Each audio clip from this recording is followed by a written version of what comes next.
Baik, Assalamualaikum warahmatullahi wabarakatuh. Saudara-saudara sekalian, kita sudah bersedia untuk satu lagi topik yang masih ada kaitan dengan rambut. Namun pada malam ini kita fokus cuma kepada warna rambut. Boleh? Dan semua daripada kita akan melalui proses ini, termasuk saya sendiri. Cuma saya bagi topik kalau baru umur 30, terutama sekali bawah pada umur 30, dah mula beruban, maksudnya rambut dah tukar warna daripada original kepada yang tak original lagi dah. Dan hampir sama pula dengan macam sepatutnya umur dah pencen. Kalau dah pencen, kalau rambut dah mula beruban tu memang kebiasaan. Okey, jadi apa yang kita nak buat pada malam ni, dan kita kena tahu fakta-fakta ataupun ciri-ciri macam mana boleh sampai jadi begini. Boleh? Sebenarnya rambut kita akan hari itu kita cerita tentang gugur. Hari ini kita cerita tentang bertukar warna. Ya, akan tetap bertukar warna daripada gelap. Sebenarnya rambut dibagikan kepada 4. Satu dipanggil hitam, satu lagi dipanggil brown. Ada bahagian-bahagian negara barat umpamanya banyak yang blonde, warna perang ataupun warna merah pun ada. Okey. Semua ini berlaku disebabkan oleh dalam kulit kepala kita ni. Kita fokus pada rambut iaitu dia ada follicle. Follicle ni kalau saya ambil contoh, katakan rambut warna hitam saya ambil pen warna hitam. Okey, kalau pen warna hitam, dia katakan rambut dah naik, dia ada tempat macam pasu dia ataupun dia punya follicle dia. Di dalam follicle ni rambut akan terus naik kan. Saya dah cerita itu antara sampai 2 hingga 7 tahun dia punya putaran dia, sampai dia hilang langsung, diganti dengan betul-betul pokok yang baru. Tapi pokok lama tu dia terus diganti, naik balik, pucuk dia naik balik, dan cara kenaikannya antara 0.3 mm, kecil, dan jaraknya singkat betul, maksudnya 0.3, tak sampai setengah milimeter pun. Tu sehari. Sebulan dia hampir 1 cm. Sebab tu lebih pada 2 bulan you kena potong rambut you. Sebab apa? Dah lebih daripada 2,5 cm panjangnya nanti. Okey. Namun apa yang berlaku ialah di dalam follicle ni lah yang menyebabkan sama ada you akan bertukar warna atau tidak. Kalau seterusnya sel-sel yang dinamakan melanocyte, nama pun melanocyte, yang mengeluarkan melanin. Melanin adalah zat warna, dan selalunya orang Asia macam kita, melanin kita warna hitam ataupun gelap. Okey, hitam, dia akan sentiasa naik, dan sel ni akan terus menggantikan dan memberi warna zat yang warna hitam dinamakan melanin itu ke dalam you punya rambut yang terdiri daripada keratin, protein. Jadi anda kena tahu, selagi mana melanocyte ni boleh keluar, rambutnya akan terus jadi hitam. Setiap 10 tahun, lepas pada umur 20-30 tahun, dia akan berkurangan dia punya production. Kilang dia kurang melanin. Kalau kurang, dia akan jadi mula-mula kelabu-kelabu sikit, lepas tu jadi abu-abu warnanya, lepas tu warna putih-putih. Sebahagian daripada rambut bila umur 50, kata orang, 50% daripada rambut you dah bertukar warna. Kalaupun tak nampak sangat, dah mula ada setengah tu mungkin putih-putih dalam 50%, dan bila naik pada umur 60 lagi 50%, maka 70 tu selalunya dah hampir macam saya ni, dah hampir penuh semuanya dah. Kalau you tengok pun tinggal sikit-sikit je lagi warna hitam, betul? Jadi bila dah sampai 70 tu seharusnya dah warna putih. Itu dipanggil normal. Tapi kalau bawah pada umur 30, melanocyte ni, maksudnya dalam pasu ni dah tak ada lagi zat, dah tak supply lagi dah you punya melanin, maka rambut tu akan pun boleh bertukar warna. Ada lagi fakta-fakta lain kenapa rambut ni boleh tukar warna. Satu daripadanya yang paling ketara ialah penukaran ataupun pembuatan melanin tu daripada melanocyte tadi tu dibantu oleh satu enzim yang dinamakan tyrosinase. Dari tyrosinase tu memberi orang panggil apa, memicu, maksudnya dia bagi boost kepada melanocyte ni. Tapi kalau tyrosinis ni tak cukup ataupun tak ada langsung bila dah berumur nanti besok, sebahagian besar daripadanya rupanya dalam tyrosinis ni ada copper. So selalunya bila orang tak cukup copper, dia boleh bertukar warna rambutnya. Jadi ada kaitan dengan makanan. Copper seperti yang terdapat dalam mushroom, terdapat dalam oyster. Tu kalau kita tak makan oyster lah kan. Setengah orang makan juga. Tapi kalau D&D diet tu kurang sikit. Seafood pun boleh. Kalau hari cheat day tu ada juga copper, minyak olive boleh kan. So you boleh dapat copper dalam mushroom lah, senang cerita. Okay. Dia membantu untuk membuat melanin tadi. Satu lagi, kalau you punya adrenal iaitu atas daripada you punya buah pinggang, ada nama kelenjar nama adrenal. Kalau dia terlalu aktif disebabkan terlalu apa yang disebabkan adrenal tu selalu tinggi, dia punya fungsinya iaitu stres. Kalau stres, dia keluarkan kortisol, dia keluarkan noradrenaline. Dua hormon ini dah cukup untuk menurunkan you punya melanin. Bila turun melanin berarti color dah tak hitam lagi lah. Faham? Sebab tu kalau umur you tak sampai 30 tapi you gila-gila berat memikir, satu dunia punya masalah you fikir, umur baru 24, 25 baru graduate, dah mula rambut bukan genetik pun dah boleh jadi putih ataupun jadi beruban. Faham? Okey, baik. So apa lagi? Satu lagi ialah disebabkan you tak cukup vitamin E. Sebab bila tak cukup vitamin E dalam badan you, yang terdapat daripada mana? Daripada probiotik, daripada leafy green vegetable, yang menghijau tu sayur-sayuran, daripada kacang, bijirin, ataupun tak cukup vitamin B lah. B vitamin selalu tak cukup, biotin tak cukup, rambut pun boleh jadi putih. Dan vitamin E ni selalu terdapat kadang-kadang you ada makan ubat hormon atau masalah kulit you senang disebabkan oleh postmenopausal. Selalunya orang menopausal senang. Lepas tu spider vein. Right.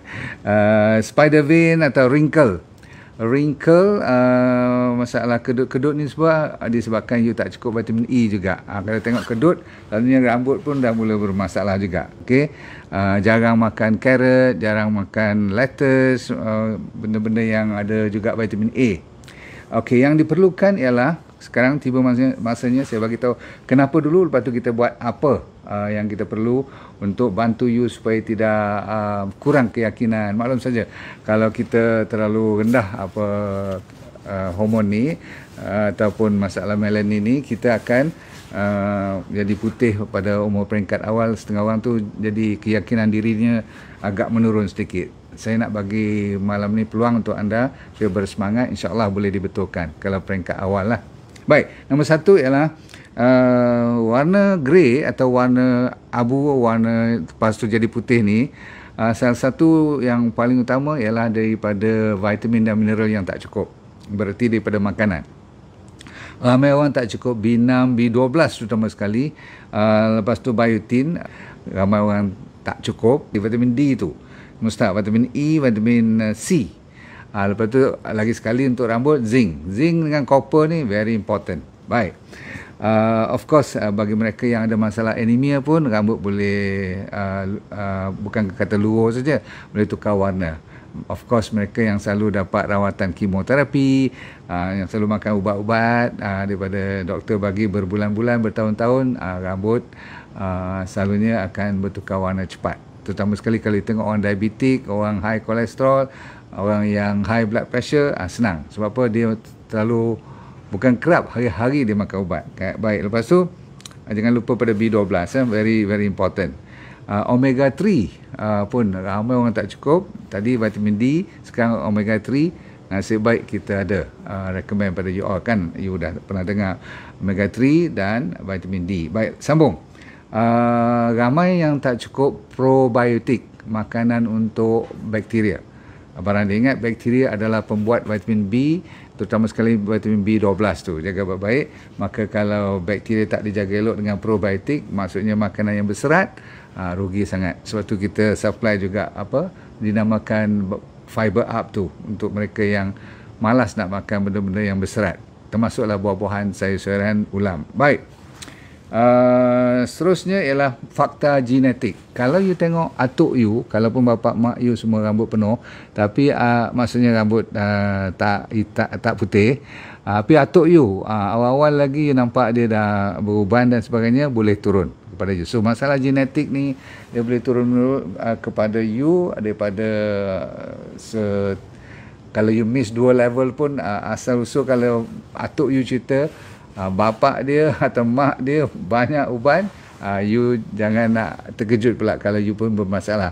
Sebab genetik ni satu isu di mana kalau rambut beruban ni agak sukar sikit nak tukar. Sebab dia dah orang panggil apa, dah ada plan dia untuk rambut you memang beruban peringkat awal pun. Baik.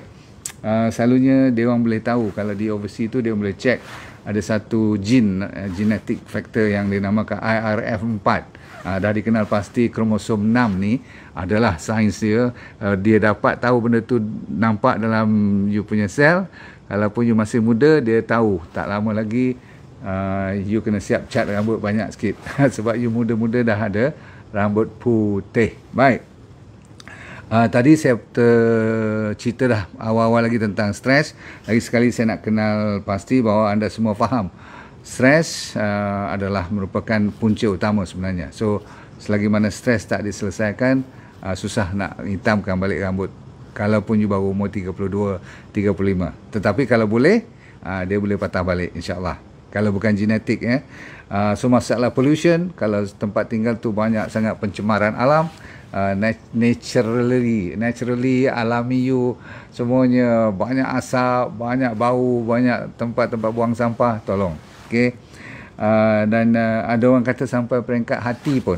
Maksudnya kalau hati you tak tenteram, jiwa you terlalu terganggu, you selalu hasad, dengki, benci, jealous, marah all the time, susahlah rambut you nak hitam. Nombor satu, kalaupun dah putih. Putih dengan cepat tu, ni antara sebabnya lah. Sebab kalau hati dah tak terjaga. Ada ustaz-ustaz mengatakan jangan cabut uban ni sebab kalau dikirakan hukumnya makruh. Tapi bagi saya minat bila ada ustaz kata lagi naik rambut putih ni, lagi macam apa, dia orang guna perkataan wakar, ada wibawa kita. Maksudnya dulu saya ingatkan rambut beruban ni memang kira tak best lah kan. Tapi rupanya dari sudut agama ada dia punya kebaikan. Katanya nampak berwibawa. Saya pun tak faham apa maksudnya. Tapi maksudnya dari segi kita, kalau dah rambut putih tu tak usah risau lah nak bagi hitam balik ke macam mana. Kalau dah berumur, lagi pula dia mengingati kita untuk dah ke dunia lain dah. Betul tak? Yang lagi satu tu nak suruh lupakan sikit apa tu dunia-dunia ni. Faham? Lagi cepat kita tengok kat cermin, lagi banyak putih, katanya lagi wakar, lagi bagus katanya. Okey. Tapi apa yang penting ialah jangan sampai berpenyakit dan anda berambut putih. Itu bahaya. Dan masih muda, disebabkan oleh stres tak boleh kontrol, rambut putih itu bukan wakar. Itu I tak tahu apa yang dipanggil. Okey, wallahu alam. Tapi yang penting ialah anda nak tahu tak kenapa kat ketiak ni rambut dia tak pernah jadi uban? Siapa tahu? Cepat. Bagi tahu kat saya. Ini pelik ya. Rambut lain semua boleh jadi beruban, tapi rambut bawah ketiak ni tak boleh jadi beruban. Jawapannya sebab ada satu chemical, namanya bahan kimia, iaitu H2O2, hydrogen peroxide. Rupanya Tuhan jadikan body kita ni keluar hydrogen peroxide. Adalah fungsi dia sendiri untuk bunuh bahan-bahan kuman-kuman dan sebagainya. Tapi kalau lebih sangat, dia tak bagus untuk body kita. Dia boleh mematikan folikel sehingga rambut boleh jadi beruban. Itu salah satu daripadanya. So H2O2 ni, hydrogen peroxide ni, ada cara untuk kita mengurangkannya kan. Contoh, kita kena jaga makanan, kita kena ambil banyak vegetable tadi tu. Cruciferous vegetable tu boleh mengurangkan H2O2, okay, hydrogen peroxide dalam badan kita. Orang yang smoking 2.5 kali ganda lebih orang kata apa, chance, berpeluang untuk rambut jadi beruban. Ramai juga memang kalau kita tengok kawan-kawan you yang tak lepas rokok, rambut dia pun selalu beruban. Faham? Daripada muda lagi. Baik. Masalah thyroid, bukan saja boleh luruh rambut, kalau dia tak gugur rambut pun dia boleh putih rambut. Hypothyroid terutama sekali, tak cukup thyroid hormon. Dan bukan takat dia jadi putih saja, rambut akan jadi kering dan dia senang jadi apa orang panggil brittle. Brittle tu senang patah lah kan. Dia boleh orang panggil apa, split hair, boleh pecah-pecah rambut tu. Faham? Alright, lagi chemical hair dyes. Kalau pakai pewarna rambut yang chemical, banyak selalunya pun kan sintetik lah. Kalau organik tu tak tahan lama dan lambat pula proses dia tu. Orang sekarang zaman dia nak shampoo sekali je dia nak tukar warna jadi hitam. Memang ada pun. Tapi saya dah pernah pakai benda tu, saya ingat dia mesti banyak chemical, mesti banyak bahan sintetik. Masya Allah, rosak rambut kita kan. Dalam tu kan ada bahan-bahan, termasuklah shampoo kita tu kena perhatikan. Kan saya dah cerita, ada parabennya, sulfatenya apa, lauryl sulfatenya, ada toluene, ada phthalates, ada formaldehyde, nama pun susah nak sebut. Berarti memang manusia ramai daripada kita menzalimi diri. Bukan Tuhan nak bagi uban tu secara umur awal-awal, rupanya kita yang menjahanamkan folikel kita, kilang keluar melanocyte tu dah tak boleh berfungsi. Dan satu lagi fakta yang paling penting sebelum kita bagi you ilmu untuk menghitamkan balik nanti, ialah disebabkan oleh matahari yang terlalu terik. Walaupun bagus saya kata, tapi kalau you overexpose terlalu lama, lebih pada 1-2 jam kepada matahari, terutama sekali UV light lah, UVA, walaupun UVB bagus, kalau B terlebih daripada sepatutnya kan, saya kata antara 20 minit 30 minit tu dah cukup. Tapi you berjemur macam jadi udang terbakar tu, siap. Okey, bukan saja kulit tapi rambut pun akan bertukar warna. Baik, sekarang saya janji nak bagi kat you hampir kalau dapatlah 7-8 yang telah dikenal pasti oleh petua-petua, dan juga bukan kata petua saja, di negara barat pun ada cuba sebahagian daripada yang saya nak cerita pada anda. Nombor 1, kopi ni. Semalam ada overlapping dengan tak mau gugur rambut, tetapi yang ni lebih kepada orang pakai untuk bukan saja melebatkan, tapi lebih kepada menghitamkan. Okey, nombor 1 ialah bawang merah dengan campurnya sama ada dengan minyak atau minyak kelapa lah, ataupun dengan minyak olive, ataupun minyak kelapa sawit, ataupun minyak sunshine oil, boleh.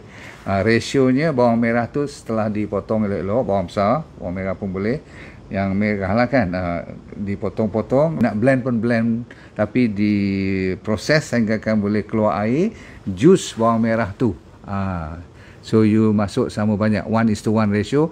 Katakan you dapat 3 sudu makan jus bawang merah, you buat 3 sudu minyak yang saya masukkan tadi. Kalau you rasa terlalu sikit, you tambah lagi, maksudnya kalau rambut you jenis orang perempuan yang panjang-panjang, you kena buat lebih pada 3 sudu teh lah, mana cukup kan. Itu untuk saya cukup lah, untuk lelaki. Tujuannya apa? Untuk you oles ataupun you urut ke kulit kepala you, dan ditinggal lebih kurang 30 minit. Kalau saya selalu, kalau orang kata kalau boleh tinggal overnight sambil tidur, bagus tak? Lagi bagus. Cuma selalunya you kena lapik elok, kalau tidak besok you kena salin satu katil you nanti kan, bau bawang pula nanti. Baik, bersama dengan aloe vera. Seterusnya daun papaya. Pernah dengar daun betik tu? Anda ambil daun yang agak sederhana saiz, tidak terlalu muda, tidak terlalu tua. Ambil daunnya sahaja, potong-potong-potong kan, dia keluar macam tu.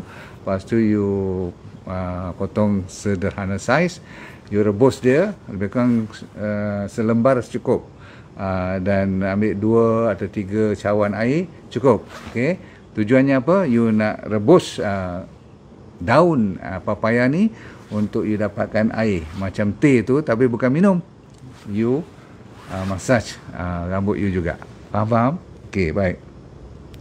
Ada orang buat dengan daun kari pun boleh, sama konsep, tapi kena ambil segenggam lah, at least bukan 5-6 daun atau helai tu kan, tak cukup. Selalunya segenggam untuk lebih kurang 2 cawan. Lagi sekali you rebus dia, boleh. Alright, sampai lebih kurang setengah daripada air asal. Air tu nanti disejukkan, ataupun waktu you tapis tu nanti cuma ambil airnya saja untuk gosok kat bahagian kepala. Seterusnya ialah hibiscus, bunga Bunga raya, ya Allah. Bunga kita lah kan, bunga national flower kita. Daunnya tu, bukan bunganya tu. Hibiscus leaf tu sama juga, boleh digantikan. Kalau tak ada daun betik, ambil daun bunga raya. Kalau tak ada tu, ambil daun kari. Lepas tu bawang, ada satu. Banyak pilihan. Ada orang buat dengan daun pandan pun sama juga. Pandai-pandai lah. You buat macam paste pun boleh, buat macam masker pun boleh. Mask muka tu, instead of you buat kat muka, you sapu kat kulit rambut. Lepas tu yang paling famous ialah jambu biji. Kan saya banyak cerita tentang jambu biji baru-baru ni. You boleh pakai jambu biji punya daun, bukan jambu tu. Daun dia you ambil seperti biasa 7-8 helai, you rebus juga. Okey, agak-agak kalau rambut banyak, buat banyak sikit. Satu lagi tadi papaya saya lupa nak cerita, biji dia. Bijinya terkenal juga. Ramai orang tahu ni. Saya pun baru-baru tahu. Dikeringkan dahulu sampai jadi kecut lah. Dia kering betul. Besar-besar lada tu. You tumbuk dia sampai jadi hancur. Lepas tu you campur dengan aloe vera. Boleh. Setengah orang campur dengan putih telur. Setengah orang campur dengan honey. Serah kat you. Okay. Asalkan you rasa selesa nak gosok rambut you nanti. Faham-faham? Okay. Lepas tu kulit kentang famous juga. Saya pernah buat yang kulit kentang ni, bau dia teruk sikit. Tapi jenuh jugalah, dia tak lekat, dia tak, apa orang panggil, bertahan lama. So kulit kentang pun boleh. You rebus kulit kentang tu dan you macam masak periuk juga, biar setengah air. Bila air tu dah dah habis setengah daripada asal, setelah you rebus, air tu digosokkan, okey, kat kepala you. Ramai orang Indonesia bagi tahu kat saya, dia orang banyak pakai buah keras, minyak je tu. Okey, dia ambil satu nama lain ialah buah kemiri ni. Minyak kemiri ni rajin dia orang pakai, dia orang sapu kat kepala. Minyak bijan boleh dengan coconut oil. Ada lagi orang pakai limau nipis pun ada. Campur dengan minyak kelapa boleh, lemon pun boleh, bukan limau nipis saja, lemon yang warna kuning tu boleh. Ada orang pakai santan dengan minyak kelapa dicampur sama banyak, 1:1. Ada orang pakai teh, uncang teh tu direbus biar teh tu keluar elok, lepas tu dicampur dengan minyak pun boleh. Satu lagi teh ni, ada orang buat teh yang fresh macam tu, dia campur dengan air panas. Ada setengah orang tu dia buat teh tu dicampur dengan air, dia buka, serbuk teh tu dia biar semalaman. Ni dia panggil teh basi. Teh basi ni besok pagi you nak proses dia, you campur balik dengan minyak, lepas tu you hidupkan dia, maksudnya you buat mask, buat paste, you gosok kat kepala. Last kali kopi. Kopi yang kau punya betul-betul pun sama konsep. You campur dengan minyak ataupun you campur dengan aloe vera, boleh. You sapu kat kepala you secukupnya. Ada orang buat dengan daun kunyit pun ada. Sama juga, potong-potong daun kunyit ni, rebus dia. Tapi daun kunyit tak boleh rebus, dia lumatkan dia, buat macam tumbuk-tumbuk ataupun buat orang panggil apa, blended tu. Nak ambil air dia, air daun kunyit tu yang diperah, sama juga, you campur dengan aloe vera, sapu. Last kali ada orang buat dengan air mawar. Air mawar dengan kayu putih. Banyak dah kan, you tak larat nak pilih. Tengok yang mana yang serasi dengan you. Cukup dulu pada malam ini, saudara sekalian. Dah banyak sangat saya bagi, takut you terlalu banyak, tak boleh digest pula, tak masuk, dan tak tahu mana satu nak buat. So dalam banyak-banyak tadi, yang mana yang senang you dapat lah, kat dalam rumah, kat dapur you ke, supaya you boleh eksperimen. Saya masih lagi pakai D&D hairspray tu lah kan, anda dah pernah tengok kan. Saya pakai yang semalam tu, yang tu cukup bagi saya. Dia bagi tak gatal rambut, dia tak payah, kan saya kata langsung tak pakai stitik, bahan sintetik pun lagi dah. Kalau dia nak hitam, alhamdulillah. Hari ni nampak saya pergi potong rambut tadi, okey lah. Macam ni cukup lah untuk saya kan. Tak payah. Kalau hitam semua pun, kalau umur dah dekat 70, bahaya juga kan. So yang syoknya, tukang gunting rambut saya tanyalah, you mau tahu ke macam mana boleh kasih rambut hitam sampai tua pun? Wah, saya kata saya mau tahu. Kebetulan saya nak cakap pasal rambut malam ni. Saya kata, oh, dia ceritalah. Dia kata, you jangan risau. You cuma ingat ini satu saja, you punya rambut mesti boleh hitam balik. Tapi saya dengar-dengar balik nak ketawa juga. Bagus point dia. Dia kata, jangan kasih orang marah sama you. Dia kata jangan kasih orang marah. Saya fikir-fikir balik. Berarti jangan kita menyakiti orang lah. Jangan kita menyakiti hati orang. Itu maksud dia. Tukang potong rambut saya orang ni lah, barber Indian man. So dia pandai cakap Melayu. So saya pun nak nasihatkan diri saya lah, jangan bagi orang sakit hati lah. Bagus juga dia punya nasihat tu. InsyaAllah rambut anda pun insyaAllah, kalau yang bermasalah sebenarnya ikut yang saya cerita tadi, jangan melawak tentang makanan, tentang stres, dan of course kalau saya cakap tentang gaya hidup yang tak boleh dilupa ialah tidur. Tidur ni selalunya ada kaitan dengan magnesium. Makanan-makanan yang di Andy Diet banyak magnesium.